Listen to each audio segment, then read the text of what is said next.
그래서 메타시티는 보시는 것처럼 메타버스와 시티가 결합된 개념입니다.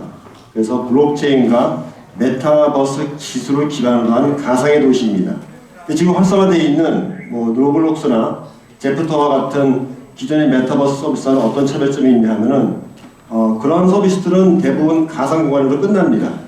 하지만 저희가 구축하고자 하는 메타시티는 리얼 라이프와 연동이 됩니다. 이런 것들을 하기 위해서 모인 기업가들의 단체가 메타시티 포럼이고요. 저희를 비롯해서 오늘 지금 이게 실시간으로도 메타버스로 중계가 되고 있는데 그런 것들을 구축한 회사가 텔로스인데 이것을 베이스로 해서 저희가 남양주시에 그것들을 서비스가 가능하게 저희가 이제 드릴 예정이고요. 또 IBK 투자증권이나 KB캐피탈, 또 NH농협은행, 또 핀과 같은 선진적으로 앞서가고 있는 금융회사들도 참여해 있고요. 그 외에 유라교 같은 회사들도 참여해서 저희가 5월 말에 이 포럼을 출범할 때는 4개 회사였는데 그 사이에 지금 13개 회사로 늘어났고 앞으로도 계속 확장이 될 것 같습니다. 현재 지구상의 인구가 79억 명이라고 합니다. 그 중에서 거의 65%에 해당되는 51억 명이 모두 인터넷을 사용하고 있습니다. 이것은 우리가 어떤 식으로든 다 연결이 되어 있다는 얘기거든요. 지구상에는 19억 개의 웹사이트가 존재하고요. 그리고 우리가 즐겨 활용하는 SNS도 수십억 명이 사용하고 있습니다. 근데 이런 서비스들이 기존까지는 주로 2D 기반으로 텍스트나 또는 이미지 또는 비디오로 연결이 되어 있었습니다. 하지만 지금은 그게 메타버스라고 하는 어떤 스페이스, 공간으로 확장이 되고 있습니다. 그래서 현실 세상과 가상 세상에서는 그렇게 크게 문제가 안 됐지만 이게 결합이 되는 메타버스 세상에서는 정보가 굉장히 중요하기 때문에 이러한 실물과 정보가 만약에 일치하지 않는다면 굉장히 큰 문제가 생길 겁니다. 그래서 거기에서 신뢰를 개런티하는 기술들이 앞에도 또 탭스컷이 말씀하신 것처럼 블록체인이 그 역할을 하게 될 것이고요. 그래서 그런 것들을 통해서 저희가 구축하고 있는 ESG 메타시티 남양주에 아마 홈페이지에 들어가는 입구가 이런 식으로 펼쳐질 것 같습니다. 거기에는 각각의 E와 S와 G를 대표하는 서비스들이 지금 있는데요. 먼저 환경 E 쪽을 대표하는 에코 뮤지엄에 대해서 말씀을 드리겠습니다. 에코 뮤지엄은 환경을 테마로 합니다. 그리고 지금 세계적으로 유행하고 있는 몰입형 미디어 아트에다가 메타버스와 블록체인 기술을 융합해서 단순히 가서 구경만 하는 게 아니고 참여할 수 있는 전시 공간입니다. 이것을 이해하기 위해서는 먼저 몰입형 미디어 아트에 대해서 좀 아셔야 될 것 같습니다. 몰입형 미디어 아트는 이건 지금 프랑스의 빛의 수라는 쪽의 미디어 아트인데요. IMAX 극장처럼 커다란 대형 공간, 실내 공간에 어두운데 빔 프로젝트를 통해서 영상을 거기에 쏘게 됩니다. 대부분의 명화나 컴퓨터 그래픽을 보여주게 되고요. 들으시는 것처럼 백그라운드 뮤직이 나오게 됩니다. 그래서 이런 것들을 명화를 소비하는 새로운 방식인데 프랑스에서 한 10년 전에 시작했고요. 한국에도 아르테 뮤지엄 같은 게 작년 9월달에 제주도에 오픈해서 1년 사이에 100만 명이 넘게 와서 보고 갔습니다. 그리고 미국에서 지금 많이 히트하고 있고 그런 것들이 몰입형 미디어 아트입니다. 근데 사람들이 이걸 보고서 느끼는 감정은 두 가지인 것 같습니다. 첫 번째는 판타스틱하다. 두 번째는 우리가 명화를 보고 감상하면 그냥 감동으로 끝나는데 여기서 그걸 보면 이상하게 힐링이 됩니다. 저희가 이걸 보고서 ESG 환경을 어떻게 풀까를 고민해오다가 바로 저 땅 환경을 접목하면 되겠다는 생각을 하게 됐었습니다. 그래서 저희가 구축하고자 하는 에코 뮤지엄은 저런 명화가 아니고 환경을 테마로 해서 이런 동영상으로 아름다운 자연의 모습을 보여주는 겁니다. 지금은 이제 코로나 때문에 언택트가 진행되다 보니까 우리가 여행도 제대로 못하고 있습니다. 그럼 이런 몰입할 수 있는 대형 공간에 음악과 함께 이러한 아름다운 자연의 모습을 본다면 어떨까? 많이 힐링이 되면서 우리가 다시 한번 일상의 소중함과 자연의 소중함을 느낄 수 있겠죠. 그리고 거기에서 또 일부는 자연이 훼손되어 있는 현장을 보여주는 겁니다. 근데 이 에코 뮤지엄에 입장할 때 이제 입장료가 있을 것인데 그 중에 일부를 저희가 스테이블 코인 형태로 돌려줍니다. 근데 그것은 현금 가치가 있지만 현금화할 수는 없습니다. 우리가 구성하는 에코 뮤지엄 안에 다양한 환경 보호 프로그램이 있을 것이고 그걸 한 다음에 자기가 그 포인트를 거기에 기부하게 되는 겁니다. 그래서 이 에코 뮤지엄을 보면서 환경의 소중함을 느끼고 자기가 환경 보호에 참여하는 실제 그러한 어떤 터닝 포인트를 만드는 그런 것들이 저희가 생각하고 있는 에코 뮤지엄입니다. 그래서 지금 흥행하고 있는 몰입형 미디어 아트의 장점 그대로 다 채용을 합니다.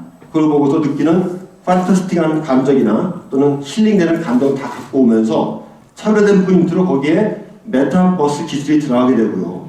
그래서 온라인, 오프라인 다 경험할 수 있게 하고요. 거기에다가 블록체인이 들어가서 리워드를 저희가 시스템 운영할 수 있고 요즘 유행하는 NFT도 발행해서 여기에 있는 콘텐츠를 NFT를 발행해서 만약에 거기서 수익이 생긴다면 그 중에 일부를 다시 환경보호 프로그램에 기부할 수 있는 그러한 선순환 생태계를 만드는 것이 목적입니다. 제가 말씀드린 이러한 ESD 메타시티의 내용들은 대체제가 아닙니다. 보완제입니다.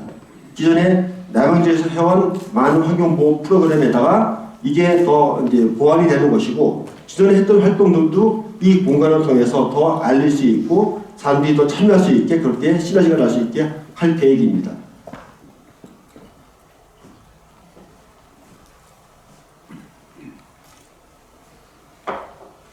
두 번째는 이제 소셜 부분인데요.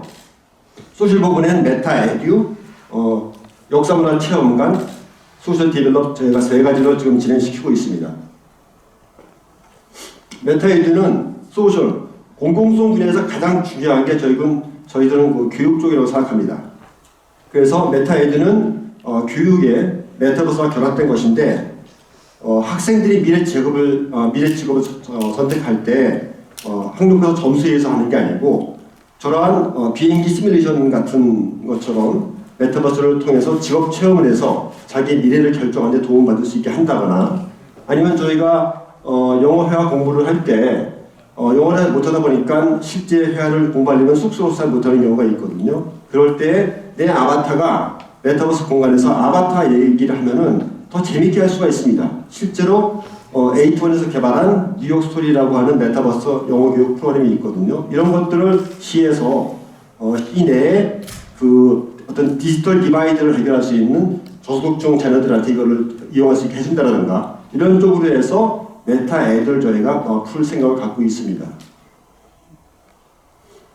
그리고 역사문화 체험관이 있는데요. 우리가 그 일제시대에 그 독립운동가들의 겪은 고초내지는 일본에 바람직하지 않은 행동 같은 것들을 체험할 수 있는 공간이 있는데 그것들을 그 안에서도 우리가 메타버스로 더 참여해서 리얼리스틱하게 경험할 수도 있을 것이고 굳이 여기까지 오지 않더라도 저희가 경험할 수 있게 역사문 체험관을 VR로 관람할 수 있다든가 이런 쪽으로도 해서 이거는 내년 1, 4분기 말에 저희가 진행하는 걸 목표로 진행을 시키고 있습니다.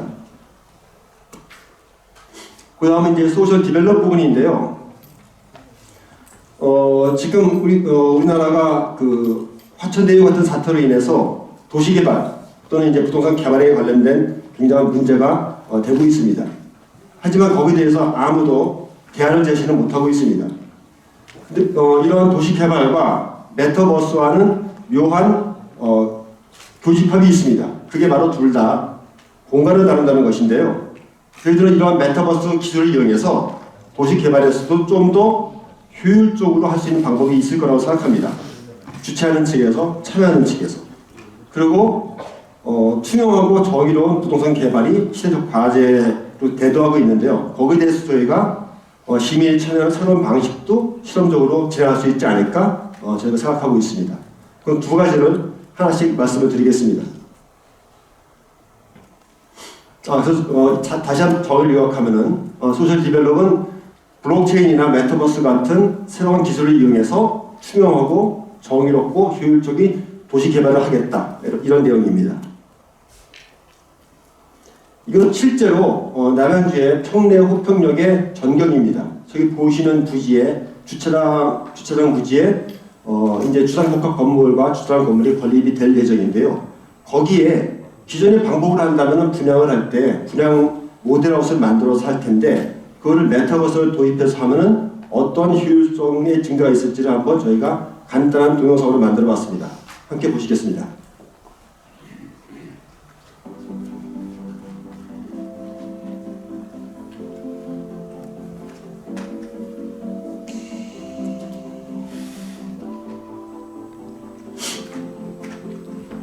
직접 가지 않더라도 모델하우스뿐이 아니고 주변의 지형을 다 볼 수가 있습니다. 메타버스를 통해서 내 아바타가 움직이는 것이죠.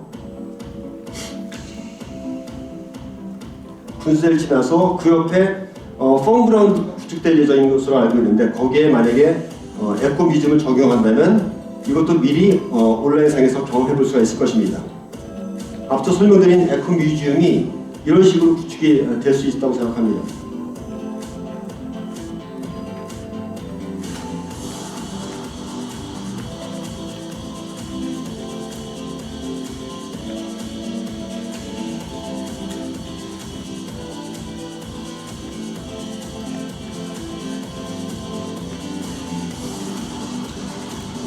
이제 실제 그 모델하우스 안으로 들어가는 거죠. 그래서 건물 안에 들어가서 뭐 인테리어를 확인만 하는 게 아니고 바닥재나 벽지나 가구들, TV 크기 같은 것들을 내가 원하는 것으로 한번 바꿔서 한번 시뮬레이션을 해볼 수가 있습니다. 그러니까 인터랙션이 가능한 거죠. 참여하고. 그리고 모델하우스에서 볼 수가 없는 게 이 우리가 집을 구매하거나 할 때 뷰가 중요하지 않습니까? 남향이냐 북한이냐, 어떤 뷰가 보이냐, 그것도 층별로 다 다른데 그런 것들도 실제로 이 메타버스 안에서는 다 확인할 수가 있는 겁니다. 이렇게 되면은 분양하는 입장에서는 비용에 대한 증대와 사람들의 반응을 더 이끌어낼 수 있을 것이고 참여하는 입장에서도 좀 더 확신 있는 결정을 할 수 있을 것입니다. 그래서 이런 것들을 도입하면은 효율성이 증대가 된다. 저희들은 그렇게 생각하고 있고요. 두 번째는 이제 시민 참여에 대한 부분인데요. 도시개발을 할 때 크라우드 펀딩 형태로 시민이 참여하는 모델을 생각하고 있습니다. 이것은 크라우드 펀딩은 이제 개인들의 자금을 모아가지고 투자를 같이 하는 것인데 현행 법으로는 크라우드 펀딩에 부동산은 제외가 되어 있습니다. 하지만 이러한 공공성과 혁신적인 기술이 들어가서 저희가 규제 샌드박스로 신청을 해서 통과가 된다면 이런 것도 한번 시도해 볼 수 있지 않을까 하는 생각을 갖고 있는데요. 그렇게 되면은 지금 현재 시스템의 문제는 공정하지 않다는 거잖아요. 너무 소액 투자도 너무 많은 것들을 갖고 간다. 근데 그거를 원주민이나 시민들은 그 수혜에서 배제가 되고 독식하고 있다는 문제, 또 과정이 투명하지 않다. 이런 문제들이 있는데 이런 것들을 도입하면은 그런 문제의 상당 부분을 해결할 수 있다고 생각합니다. 이상 말씀드린 게 저희가 소셜 부분을 생각하고 있는 메타시티의 내용이고요. 마지막으로 세 번째는 거버넌스, 도활적 아고라 부분입니다.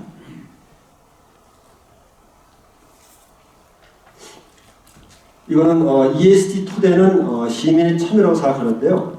우리가 지금 쓰고 있는 줌으로 이제 언택트 시대에 많은 회의를 하지 않습니까? 근데 거기에다가 내 아바타가 거기 들어가는 거죠. 그리고 거기에서 블록체인 기반의 투표 기능이 있습니다. 이 세 가지를 합한 거를 쉽게 말씀드리면 도활적 아고라라고 말씀드릴 수 있는데요. 그래서 요약하면 블록체인과 메타버스 기반의 수기 의사결정 툴입니다. 한번 자료 화면을 보시겠습니다.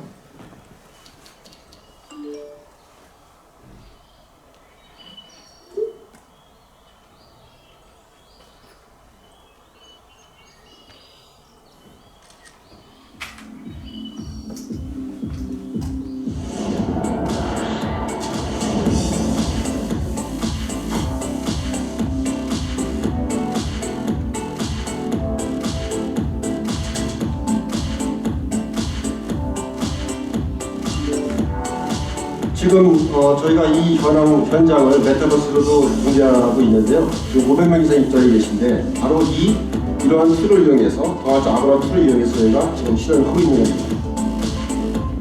근데 저렇게 HND를 끼고 VR로 참석할 수 있지만 그냥 2D로 PC로 참석할 수 있습니다.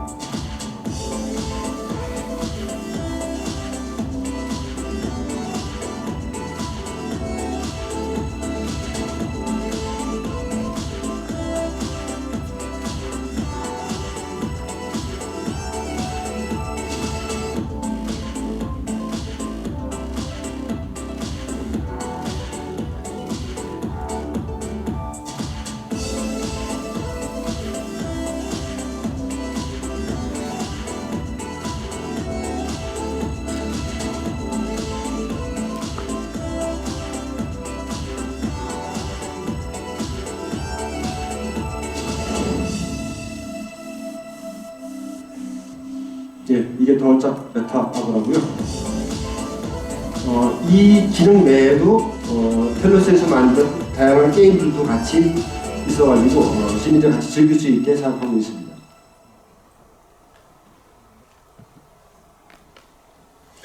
그래서 아까 앞전에 제가 그 부동산 분양 관련된 그 주상복합 건물 말씀을 드렸고, 지금은 우리가 수기 의사결정할 수 있는 더월적 아고라 말씀을 드렸는데, 그 앞전에 말씀드린 부동산 분양도 이 의사결정 툴을 활용해서 띄워서 볼 수 있을 것 같습니다.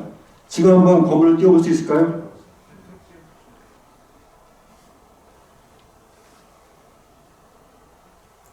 이게 지금 메타버스 환경인데요. 운영자가 실제로 분양하는 건물을 올려서 돌려서 보면서 옛날에 그 마이너리티 리포트에서 탐 크루즈가 이렇게 했던 것처럼 실제 보면서 다 각자 자기 그 장소에 있지만은 여기서 이걸 경험하면서 같이 토론하고 의사결정할 수 있는 거죠. 그리고 다 융합돼 가지고 다 할 수 있는 것이고요. 예, 됐습니다.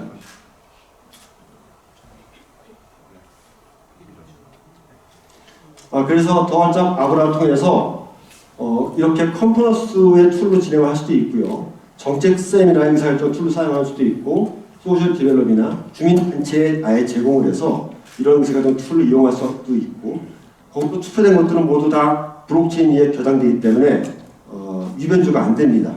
그리고 공청회나 공모전 선발이나 이렇게 다양하게 쓸 수 있을 것 같습니다.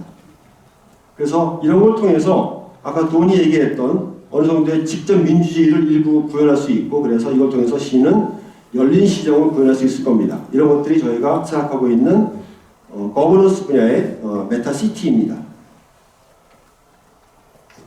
그래서 요약하면은 이 설명 다 드렸고요. 이거 외에 저희가 소셜 커머스 존 해가지고 지금 IBK 투자증권, 또 NH은행, KB캐피탈, 또 인조이 게임 같은 메뉴가 들어가서 여기에서 서비스를 이용하면 또 포인트가 적립이 돼가지고 그 포인트를 저희가 쓸 수도 있고 기부도 할 수도 있고, 그렇게 저희가 메타시티를 생각하고 있습니다.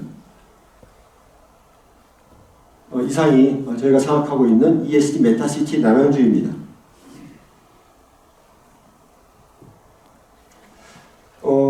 이 퍼스트 펭귄인데요. 사실은 저희가 지금 진행하고 있는 것들이 누구도 하지 않은 것들입니다. 그러다 보니까 벤치마킹할 대상도 없고 어느 정도 모험적입니다. 특히 이거를 공공 분야에 한다는 것들은 굉장히 모험적이거든요. 하지만 우리는 이런 것들이 메타시티 구현이 향후 도시 발전의 필수 요소라고 하는 공감대가 있었기 때문에 이렇게 진행을 하고 있습니다. 그래서 저희가 원하는 것은 저희가 추구하는 비전이 Make a Better World인데, 사람은 누구나 착한 면과 그렇지 않은 면을 다 갖고 있다고 생각합니다. 요즘에 유행했던 오징어 게임이나 또 지옥 같은 영화 보면은 굉장히 부정적인 면을 많이 강조하고 있고요.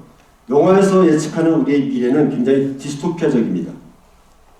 하지만 저희들은 이러한 메타시티라는 플랫폼을 통해서 사람이 갖고 있는 선한 점, 또 정의로움, 의로움이 더 발휘될 수 있게 그런 것들을 만들고자 합니다.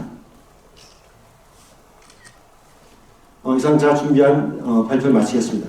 감사합니다. 네, 메타시티 포럼 김희주한 상임대표님께서 남양주시의 교육과 도시개발, 거버넌스 분야의 블록체인과 메타버스를 어떻게 적용할 수 있을지 소개를 해주셨는데요. 다시 한번 큰 박수 부탁드립니다.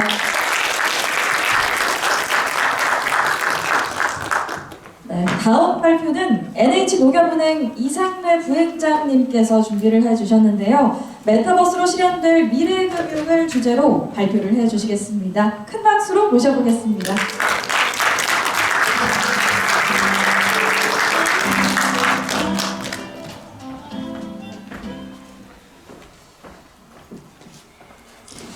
안녕하십니까. 저는 방금 소개받은 이상래라고 합니다.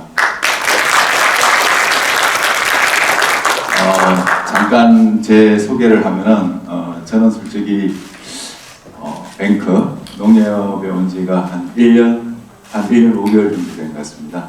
그전에는 저는 IT 가이였습니다. 디지털 기술을 고객한테 구축해주고 그런 어떤 역할을 했는데 한 30년 그쪽에서 일하다가 그쪽에서 나와가지고서는 이제는 금융에 뱅크가 돼가지고 디지털 금융을 고민하고 있습니다. 농협 내에서 저희 역할은 비대면 비즈니스를 총괄하고 있습니다. 그러니까 디지털 상품을 만들고 그 상품을 파는 채널, 그러니까 여러분들이 뭐 궁금하고 이런 채널들을 만들고 데이터를 분석하는 그런 것들을 하고 있습니다. 제가 오늘 말씀드리고 싶은 것은 아까 우리 시장님께서는 우리 주민들이 이제 뭐 가상세계로 앞으로 이주도 간다 그러고 앞에 김연한 대표님이 펼쳐질 미래에 대해서 이렇게 설명을 해주셨는데 저희 금융도 비슷한 고민이 있습니다. 점점 저희 고객들이 그 가상 공간에 지내는 시간이 점점 늘어나고 있습니다. 그렇다 보니까 거기 들어가서 노는 시간에 어떻게 하면 우리 금융을 이야기할 수 있고 상품을 설명할 수 있고 뭐 나중에 그 상품을 팔 수 있는 그런 것들을 저희가 고민을 하고 있습니다. 그런데 아까 우리 김민환 대표가 이야기했듯이 거기에서는 금융이라는 파트는 없었습니다. 그 이유가 아마 제 생각에 아직 금융이라는 게 풀어야 될 주제, 룰 이런 게 상당히 있습니다. 아마 시간이 좀 걸리지 않을까. 그렇지만은 우리 고객들이, 우리 사람들, 우리 고객들이 그런 가상세계로 갔기 때문에 반드시 금융 서비스라는 것들도 이 가상세계에서 어떻게 이루어질 거냐, 뭐 그런 것들을 고민해야 될 시점은 분명히 맞는 것 같습니다. 오늘은 시작이지만 앞으로 이제 펼쳐질 세상에 대해서 어떻게 될 건지 같이 고민해보는 그런 시간으로 했으면 좋겠습니다.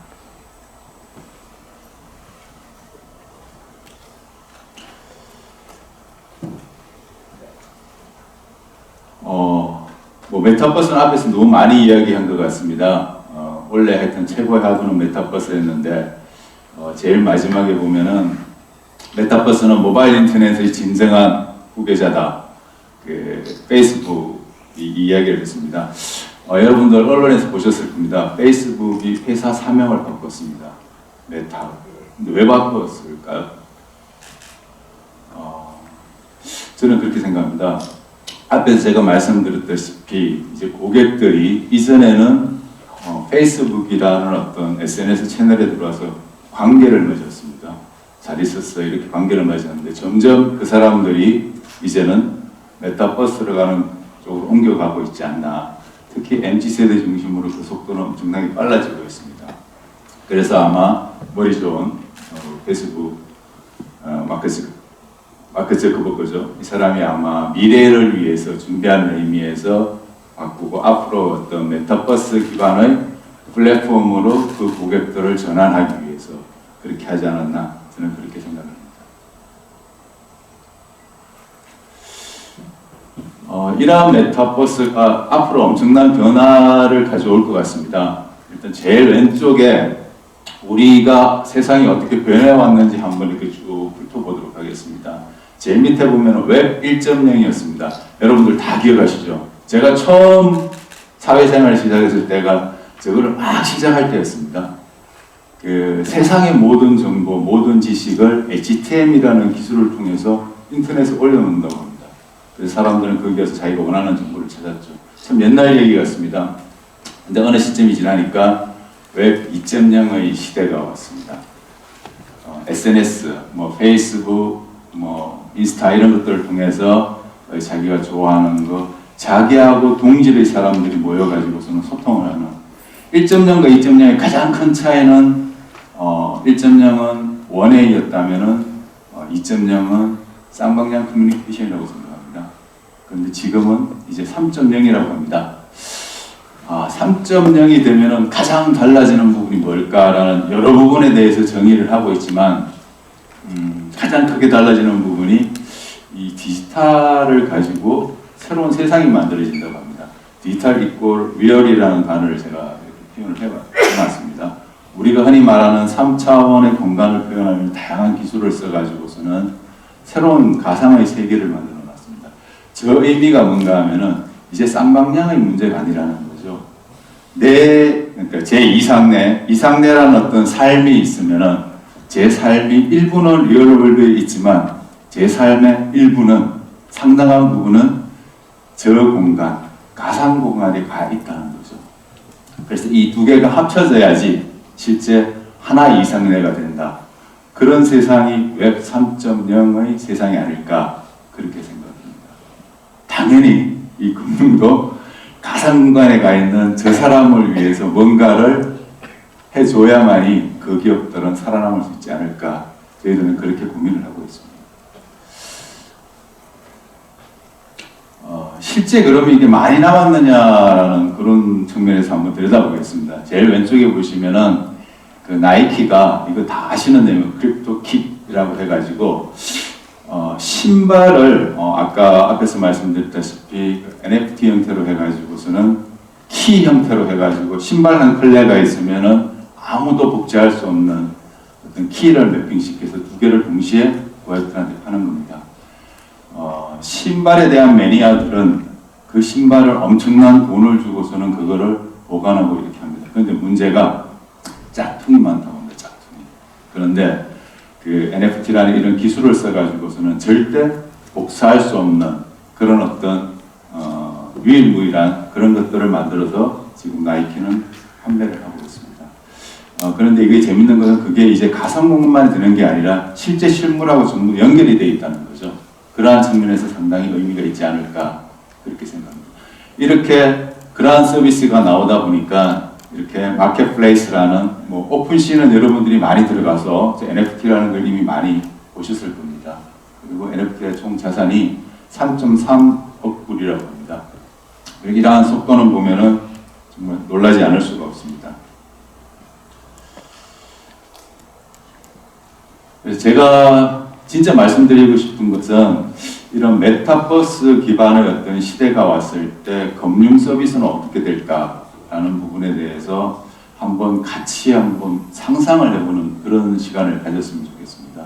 그래서 이건 제가 지어낸 말은 아닙니다. 메타 파이낸스라는 단어가 지금 계속 나오고 있고 메타버스, 이 가상 세계에서 금융에 대해서 연구하고 서비스를 준비하는 기업들이 점점 많아지고 있습니다.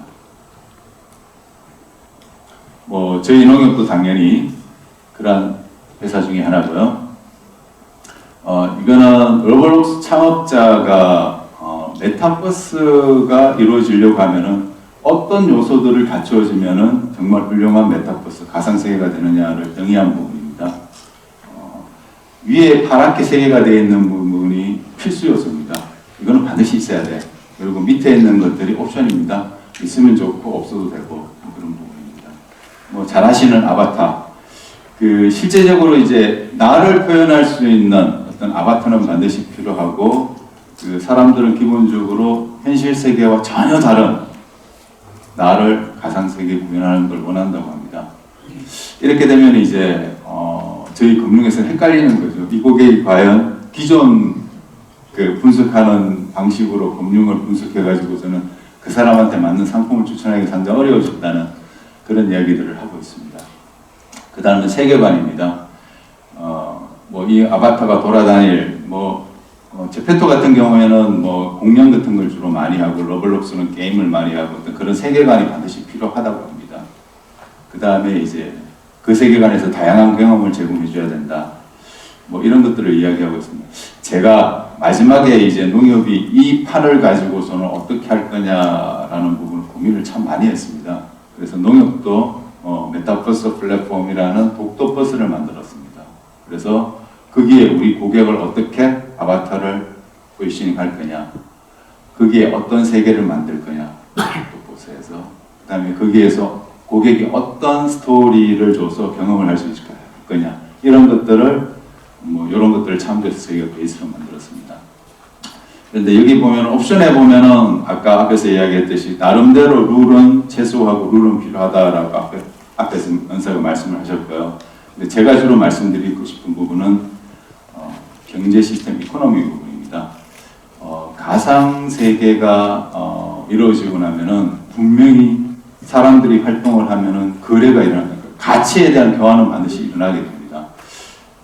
여러 세컨 라이프가 한 10년 전에 나왔다가 앞에서 말씀 사라졌다고 했는데 그 사라진 이유를 뭐 전문가들은 여러 가지 해석을 하더라고요. 비슷한데 왜 안 됐을까? 그 당시 기술이 아직까지 제대로 구현되지 못해서 고객이 감동을 못 줬다. 뭐 이런 이야기도 있지만 가장 큰 부분은 뭔가 하면은 거기 참여하는 사람들한테 가치를 교환할 수 있는 경제 시스템이 제대로 작동하지 않아서 세컨 라이프는 사라지지 않았나 그렇게 이야기들을 많이 하고 있다고 합니다. 그러니까 앞으로 만들어지는 메타버스에서는 반드시 거기 참여자한테 어떻게 경제 시스템을 돌리고 어떻게 금융 거래가 일어날 수 있고 뭐 단순히 현실 세계에서는 하는 어떤 단순한 거래만을 이야기하는 거 아닙니다. 자기가 가지고 있는 밸류, 가치를 교환하고 거래할 수 있는 그런 체계가 반드시 있어야만이 그 메타버스는 성공하지 않을까 저희들은 그렇게 생각을 하고 있습니다. 네. 앞에서 제가 메타버스라는 게 상당히 메타파이낸스라는 게 상당히 중요하다고 말씀을 드렸는데 솔직히 이건 한마디로 정의하려고 했는데 제가 실패했습니다. 한마디로 정의를 도저히 못하겠더라고요. 아직까지 공부를 덜 해가지고 과연 메타파이낸스가 뭘까 몇 개의 어떤 키워드 수준으로 적어봤습니다. 메타파이낸스에서는 기존 자산을 반드시 디지털화한다. 그 현실 세계와 뭐 연결되어 있는 그런 부분을 제가 말씀드렸는데 아까 나이키 사례도 그렇지 현실 세계에 있는 운동화를 가상 세계와 NFT 키로 반드시 연결을 했지 않습니까? 뭐 그런 것들도 이런 작업들이 반드시 일어난다는 거죠. 그리고 많이 언론에 나와 있는 그림, 그림도 실제적으로 NFT화해서 그거는 뭐 분할해서 팔든 말든 NFT화해서 거래를 할 수 있게 하는 기존의 현실 세계 자산을 디지털화하는 이런 작업들이 메타파이낸스로 일어나지 않을까.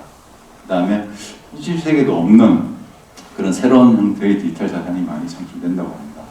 여러분들이 쉽게 아시는 비트코인, 이더리움 이런 게 아닐까 그런 생각입니다. 이게 저희 금융은 참 무서운 게 뭐 신문을 보시면 아시겠지만은 이 디지털 자산에 대해서 우리 고객들이 얼마나 잘 인식하고 있느냐가 저희는 상당히 관심사인데 지금 하루에 거래되는 주식의 양이 실제 가상자산의 거래 양의 한 2분의 1 정도입니다. 그러니까 가상자산이 실제 거래되는 주식의 한 2배 정도 뭐 하루 왔다 갔다 하지만 그만큼 고객들은 이미 디지털 자산에 대한 어떤 인식 자체 그거를 가치로 인정해 주는 부분이 상당히 의미가 있다라고 고객들은 인식을 하고 있습니다. 이제 금융기업들은 그러한 부분들이 상당히 놀랍고 관심을 가지고 준비를 해야 되는 그런 부분이 아닐까 이렇게 생각합니다. 그 다음 메타파이낸스는 디지털 자산에 익숙한 뉴 고객이다. 이게 뭔가 아까 제가 잠시 말씀드렸다시피 메타버스에 들어오는 나가 현실 세계에 있는 나하고 같으냐라는 부분인 거죠. 다르더라는 얘기죠. 그러면 현실 가상 세계에 들어오는 나를 현실 세계에 있는 나하고 똑같이 봐서 분석을 해서 그 사람한테 금융 상품을 레코멘드하면은 살 거냐 말 거냐 이거죠. 상당히 어려우시다는 얘기죠. 그럼 그러한 것들을 어떻게 할 거냐? 완전히 새로운 고객이 나타난다는 그런 문제가 생기는 거죠. 이거는 뭐 어떻게 생각하면은 금융의 가장 큰 숙제가 아닐까 뭐 그렇게 생각을 합니다.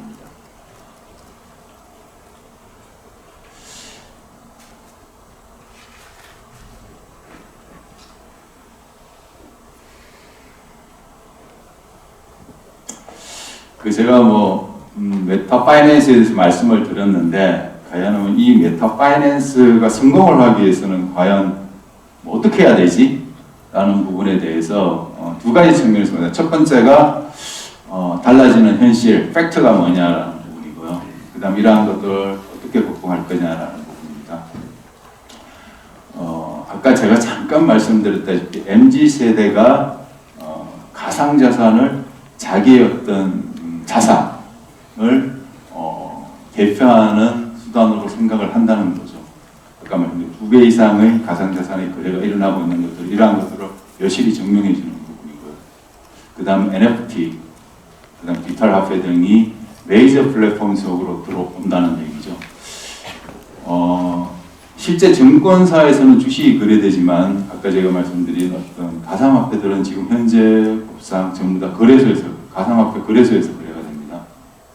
그렇기 때문에 실제 그러니까 금융이 거래되는 어떤 플랫폼이 바뀌는 그런 현상이 나타나게 된다는 겁니다. 이게 우리의 현실인 거죠. 그럼 이러한 것들을 어떻게 극복할 거냐? 달라지는 MZ세대를 우리 금융회사들은 어떻게 확보할 거냐라는 게 가장 큰 어려운 부분이고요. 그 다음에 이 사람들은 이제 은행에 와서 금융거래해야지, 증권회사에서 금융거래해야지, 생명에 가서 금융거래를 해야지 이렇게 생각을 안 한다고 합니다. 하나의 그냥 서비스로만 생각을 한답니다. 그래서 플랫폼에 가서 뭐 실제적으로 돈도 찾고 주식도 사고 화폐도 사고 전부 다 이렇게 생각을 한다는 거죠. 문제가. 그러니까 은행이라는 게 나타나지 않는 고객이 인지를 안 해준다는 거죠. 그래서 이 모두를 이길 수 있는, 극복할 수 있는 것들은 인식을 바꿔야 된다. 이 사람들은 새로운 고객이다. 그 다음에 새로운 플랫폼, 이 사람들을 위해서는 어떤 플랫폼을 우리가 준비해야 되는지에 대한 부분을 고민을 하게 되고요.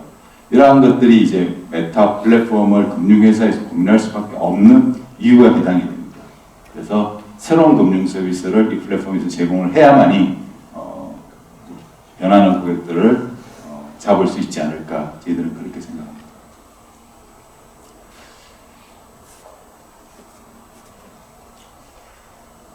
이번 앞에서 많은 부분을 설명을 했습니다. 실제 보면은 은행의 상품의 메리트가 없습니다. 실제 저희가 이제 조사를 한번 해봤습니다. MZ세대들한테 조사를 하니까 저희 현재 있는 규정에 따라서 상품을 하면은 상품 이자가 1%대, 2%대 주기가 쉽지가 않습니다, 현실적으로. 그런데 이제 그러니까 고객들한테, 젊은 친구들한테 물어보니까 최소한 5%라고 얘기하더라고요. 현실적으로 5%짜리 디지털 상품을 만들 수가 없거든요. 이런 것들이 이제 저희가 어려워지는 부분이고요. 그렇다 보니까 이제 타투자 상품으로 예금은 이탈하게 되고 이런 현상이 발생합니다. 이건 앞에서 말씀을 드렸기 때문에 스킵을 하도록 하겠습니다.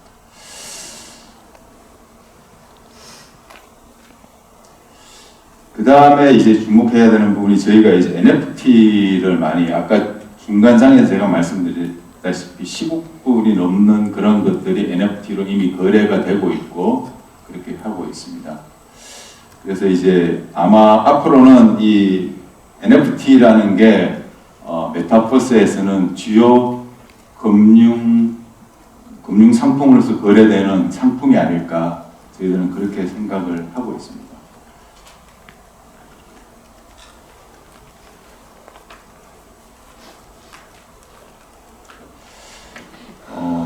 저희가 이제 변하는 세상, 고객도 바뀌었고 이제 고객이 금융을 거래하는 자기의 가치를 교환하는 어떤 플랫폼도 앞으로 이제 메타버스 기반으로 전부 다 턴한다라고 이제 얘기를 했는데 그게 가장 큰 부분이 우리가 기여할 수 있는 게 뭐냐라고 하면은 저희는 신뢰라고 생각합니다. 앞에서 첫 번째 하는 그분 성함을 잊어버렸는데 그분이 이제는 은행이 필요 없는 세상이 된다고 말씀을 하셨습니다. 그 이유가 이제 블록체인이라는 기술 자체가 분산 원장이고 그 거래의 투명성을 제공하는 거라고 말씀을 하셨는데 실제 그런 시대에서 우리 은행의 역할은 신뢰라는 이런 부분들을 생각을 하고 있습니다.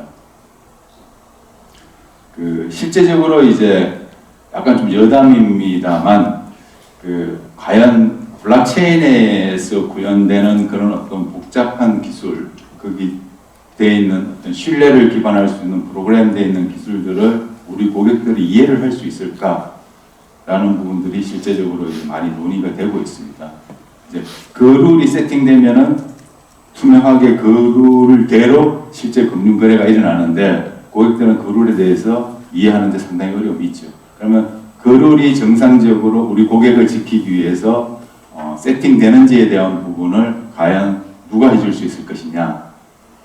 저희들은 기존 금융기관들이 그러한 역할들을 변하는 메타버스의 시대에서는 해줘야 되지 않을까. 저희들은 그렇게 생각을 하고 있습니다.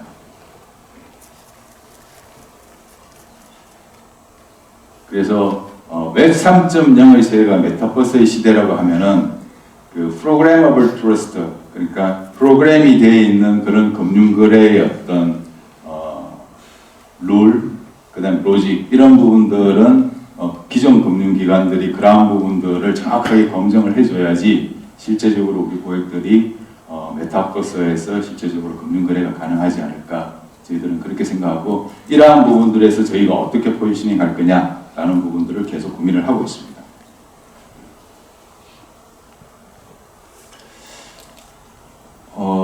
누가 이 말을 상당히 중요하게 생각하더라고요. 은행이 반드시 메타버스에서 신뢰라는 걸 지켜줘야 되는 이유 자체를 설명하면서 이 장표를 저희가 준비를 해봤습니다. Don't be evil, 사악해지지 마라는 이 키워드가 구글의 어떤 사명이었죠, 사명. 그런데 최근에 이제 이슈가 되었지 않습니까? 실제적으로 뭐 시장을 석권하고 난 뒤에 인앱 방식으로 반드시 써야 돼서 매출의 30%를 가져감으로 해서 이제 뭐 오는 여론의 질타를 다 받게 되었죠. 정치권, 정부, 뭐 글로벌하게 전부 다 받게 되었던 것 같습니다. 그래서 이제 블록체인이 이루어지거나 외삼증 하면은 사악해지려고 해도 사악해질 수가 없다. 뭐 이런 부분들을 이야기를 하고 있습니다. 플랫폼 기반의 어떤 이런 부분에 대해서는 이제 금융기관이 참 뭐 어려운 부분인 것 같습니다. 플랫폼 기반의 비즈니스를 하는 기존 어떤 업체들은 상당히 좀 자유로운 부분이 있고 금융기관은 룰을 따라가야 되는 거고 아마 블록체인 기반으로 하여튼 메타버스와 이루어진다면 그러한 부분들이 다시 한번 정리되지 않을까. 과거의 플랫폼 기반으로 갔을 때의 어떤 그런 부족한 부분이 상당히 해소되지 않을까 그렇게 생각을 하고 있습니다. 아직은 구현되지 않았지만 저희가 생각할 때 미래에 펼쳐질 어떤 메타버스 플랫폼 기반의 금융 생태계라고 저희들은 생각을 하고 있습니다. 저 왼쪽 그림에 파란색으로 되어 있는 부분들이 현재 있는 금융 서비스들입니다. 그럼 저런 서비스들을 누가 해줄까? 누가 해줄 수 있을까? 라고 생각하는 게 가운데 있는 원입니다. 제페토, 그 다음에 SK하고 이프렌드, 그 다음에 러블록스. 금융회사가 아니거든요, 문제가. 저희 금융회사는 그게 일기감입니다. 고객은 꼭 은행에서 금융 서비스를 받을 필요가 없어지는 세계가 온다는 거죠. 그러니까 저런 어떤 플랫폼 회사들이 뭐 제휴는 할 수 있고 있죠, 백그라운드에서 금융 서비스를 받을 수 있는 시대가 오는 거고요. 그 다음에 제가 녹색으로 물음표를 하나 해놨습니다. 저기에 기존 금융 기업들이 어떻게 포지셔닝을 잘 하느냐에 따라서 모든 금융 서비스를 저런 플랫폼 기업에 뺏길 수도 있고 아니면은 변하는 세상에 저희가 고객의 신뢰를 기반으로 새로 점핑할 수 있는 그런 시대가 오지 않을까. 하여튼 그런 기로에 쓴 게 지금이 아닐까 저희들은 그렇게 생각합니다. 그래서 그렇게 바뀌는 시발점이 메타버스 기반의 플랫폼의 시대에서 그런 변화가 일어나지 않을까 저는 그렇게 생각합니다. 그 백그라운드에서는 저는 블록체인이라는 기술들이 백업을 해주기 때문에 가능하지 않을까 저는 그렇게 생각하고요. 우측에 있는 부분은 실제적으로 어떻게 바뀔 거냐라는 부분입니다. 아까 파란색으로 되어 있는 이러한 부분들이 메타버스 쪽에서는 고객도 달라지고 서비스도 달라진다고 말씀드렸습니다. 컨시어지. 뭐 지금은 뭐 지점에 가야지 PB가 만나가지고서는 막 이렇게 상담을 해주고 하지 않습니까? 앞으로는 메타버스라는 어떤 가상의 세계에서 자산에 대한 어떤 이런 부분들을 관리를 받게 되고요. 그런데 기존 금융자산 부분은 아니라 현실 세계에 디지털 자산, NFT, 뭐 디지털 화폐 이런 것들을 포함해가지고 ST에도 포함되고요. 뭐 이런 것들을 다 포함해서 이제 되지 않을까 그렇게 생각하고요. 그다음 PFM이라는 현재에 있는 부분도 실제적으로 지금분들은 뭐 일부 이제 이걸 흉내내고 있는 부분이 NAT 투자증권이 저희가 이제 메타버스를 만들어서 VIP들을 대상으로 그 메타 플랫폼에 초대를 해가지고 저희가 컨설팅 뭐라 그러죠? PB들이 하는 그런 컨설팅 서비스를 실제 하고 있습니다. 뭐 그런 것들이 가능해지는 게 이제 증강현실을 활용해가지고 분석 서비스, 그러니까 컨설팅을 해주는 거죠. 뭐 그렇게 바뀌게 될 거고요. 결제. 뭐 결제는 실제적으로 이제 새로운 세계에서 자기의 삶이 이루어지기 때문에 실제적으로 이제 거기에서 결제라는 걸 할 수밖에 없는 거고요. 그래서 이미 뭐 KICC나 이런 많은 결제 업체들은 뭐 비트코인 기반이든지 아니면 어느 다른 디지털 자산 기반의 결제 서비스로 POC나 이런 기술적 검증을 다 진행을 하고 있습니다.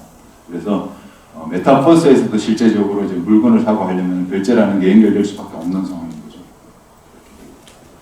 그 다음에 또 가장 큰 저희 고민거리가 인증 부분입니다. 인증 부분. 여러분들 금융거래 하시려면은 사설 인증서, 뭐 바이오 다 인증받지 않습니까? 메타버스는 그걸 어떻게 인증을 받죠? 이제 이런 이제 고민이 발생을 하면 사설 인증서를 메타버스로 가져갈 수도 없고 가상인간 제 아바타가 제 그 지문 인식을 대신해 줄 수도 없고 뭐 이런 문제가 막 발생을 한다는 거죠. 저희는 이제 이러한 부분들을 하나씩 풀어야 되는 그런 큰 숙제가 저희들한테 있습니다.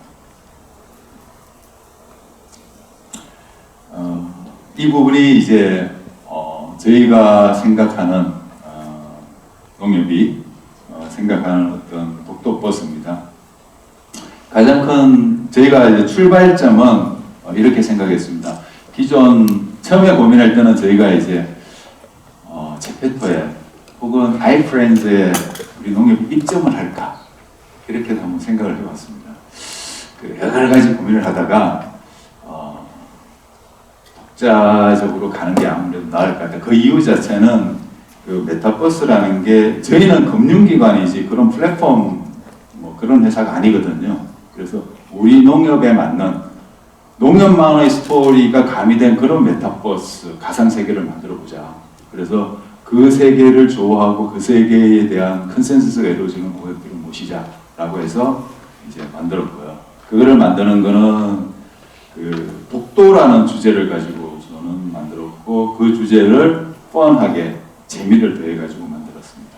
잠깐 보여드리겠습니다. 이거는 저희가 내년 한 3월 정도 되면 아마 여러분들한테 일부 오픈해 드릴 수 있지 않을까 열심히 지금 만들고 있습니다. 레이딩 메시지에 있는 겁니다. MZ세대, 꼭 MZ세대에 좀 국한하지 말자. 물론 MZ세대가 첫 번째 타겟은 맞습니다. 전 국민적인 관심과 사랑을 받는 독도를 테마로 하자라고 저희가 일단 출발을 했습니다. 그래서 키워드를 3개를 뽑았습니다. 첫 번째가 독도를 사랑하는 커뮤니티 형태로 가자.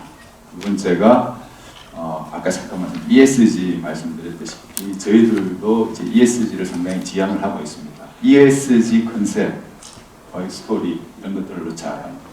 세 번째가 재미를 다하자. 이 금융이 참 재미가 없거든요. 그런데 그 금융을 공부할 수 있는 걸 좀 뻔하게 할 수 있는 그런 것들을 좀 한번 해보자. 라고 3개의 어떤 큰 방향성을 가지고 저희가 시작을 했습니다. 그래서 나의 일상을 MZ세대를 타겟팅을 해가지고 한번 꾸며봤습니다. MZ세대는 관심을 끌기 위해서 독도라는 걸 가지고서는 흥미로운 소재 이런 것들을 계속했고요. 게임, 뻔한 요소를 좀 넣어봤고요. 그래서 뭐 너무 재미의 위주로 한다면은 저희 농협스럽지 않은 것 같아가지고요. 독도를 지키는 독도 수호대라는 컨셉을 만들어가지고서는 여기 들어오시는 분들은 뭔가 활동을 합니다. 활동을 하면은 그 활동의 결과로 저희가 아직 정하지는 않았지만 하여튼 NFT로 저희 뭐 자주 화폐를 주는지 이런 식으로 할 거고요. 또 열심히 하신 분들은 투지도 죽고 이렇게 열심히 하신 분들은 저희가 이제 독도 도민증을 NFT로 발행을 할 겁니다. 가상세계에서 그 도민증을 가지신 분들은 저희가 이제 지점을 만들면은 예를 들어 가지고 0.몇% 이자를 가입을 하시면 이자를 더 드리는 뭐 그런 형식으로 고객들하고 조금은 약간 재밌게 금융이라는 게 좀 딱딱하고 그렇지만 않게 그렇게 저희들이 지금 고민을 하고 있습니다. 그래서 앞에 잠깐 말씀드렸다시피 여기 독도에 들어오셔가지고서는 독도의 일부 땅을 소유할 수도 있고요. 그 다음에 퀘스트, 그러니까 임무를 수행하는 거죠. 임무를 수행하는 그런 가상세계 저희들이 생각을 하고 있습니다.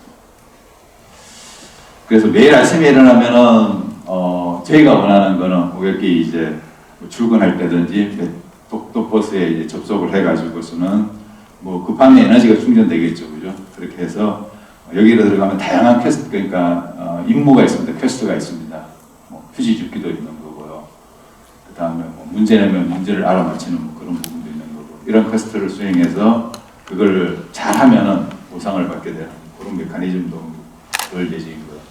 그 다음에는 아무래도 이제 금융스러운 부분을 재미로 조금 넣고 싶어가지고 거기에 받은 것들을 저녁에 예를 들어가지고 또 버스에 있는 우리 용역, 예를 들어 모 지점에 용역 북도에 있는 은행 지점에다가 맡기는 겁니다.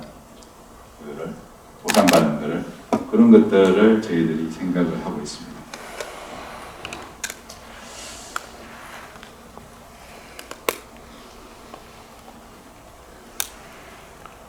그런데 저희가 이제 1차로 생각하는 거는 저희가 아무래도 MZ세대를 타겟은 일단 먼저 하고 있습니다. 그래서 성공을 지금 생각을 하고요.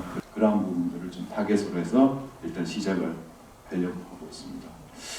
뭐 이러한 어떤 뭐 똑똑버스에 이래 지점이 생기듯이 뭐 남양주 메타시티 만드시면은 저희 은행 가상 지점이 들어가는 것도 어떨까라고 아까 제가 들으면서 그런 생각도 한번 해봤습니다. 앞에 우리 대표님 말씀하신 거기에 이제 금융이라는 부분이 없었기 때문에 그 박스에 하나 넣는 것도 의미가 있지 않을까 그렇게 해봤습니다. 저희가 이제 ESG 부분, 저희가 이제 오늘 발표를 하기, 그러니까 ESG가 오늘 메타시티의 어떤 컨셉이기 때문에 ESG를 제가 한 건 아니고요. 원래 이게 제가 ESG 컨셉이 있습니다. 언론에서 보셔서 아시겠지만은 저희가 농협이 독도만을 사랑하는 독도를 좋아하시는 분들을 위한 웹사이트도 별도로 있었습니다.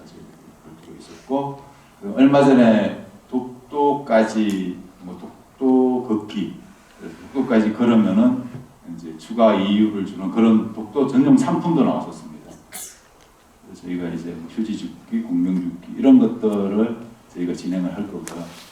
아까 말씀드렸다시피 오프라인으로 저희가 이제 청소년들을 대상으로 이제 금융 서비스를, 금융 교육을 하고 있거든요. 재밌게 그러한 것들을 메타버스로 전부 다 옮길 작전입니다.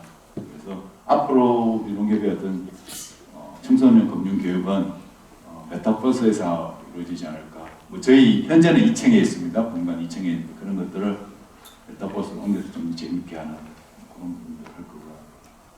그 다음에 가상자산에 대한 이런 부분 할 거고요.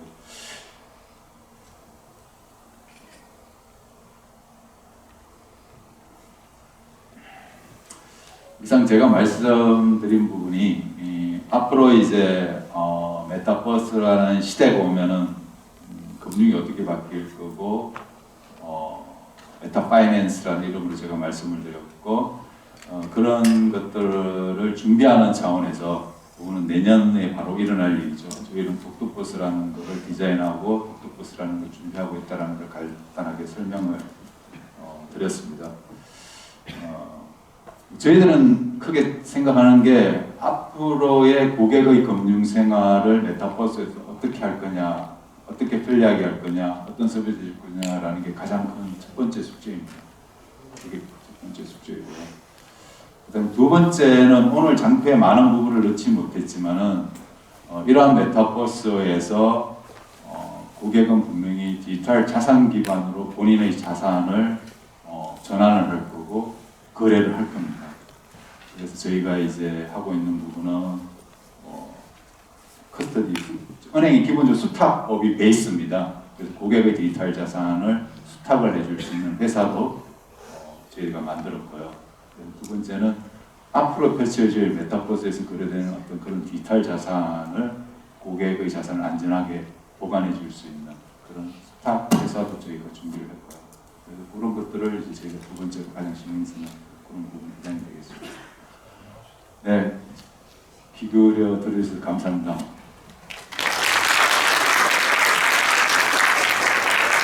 NH농협은행 이상대 부회장님께서 메타버스 시대 금융, 메타파이낸스를 실현하려면 달성해야 할 과제들 그리고 은행의 역할에 대해서 말씀을 해주셨습니다.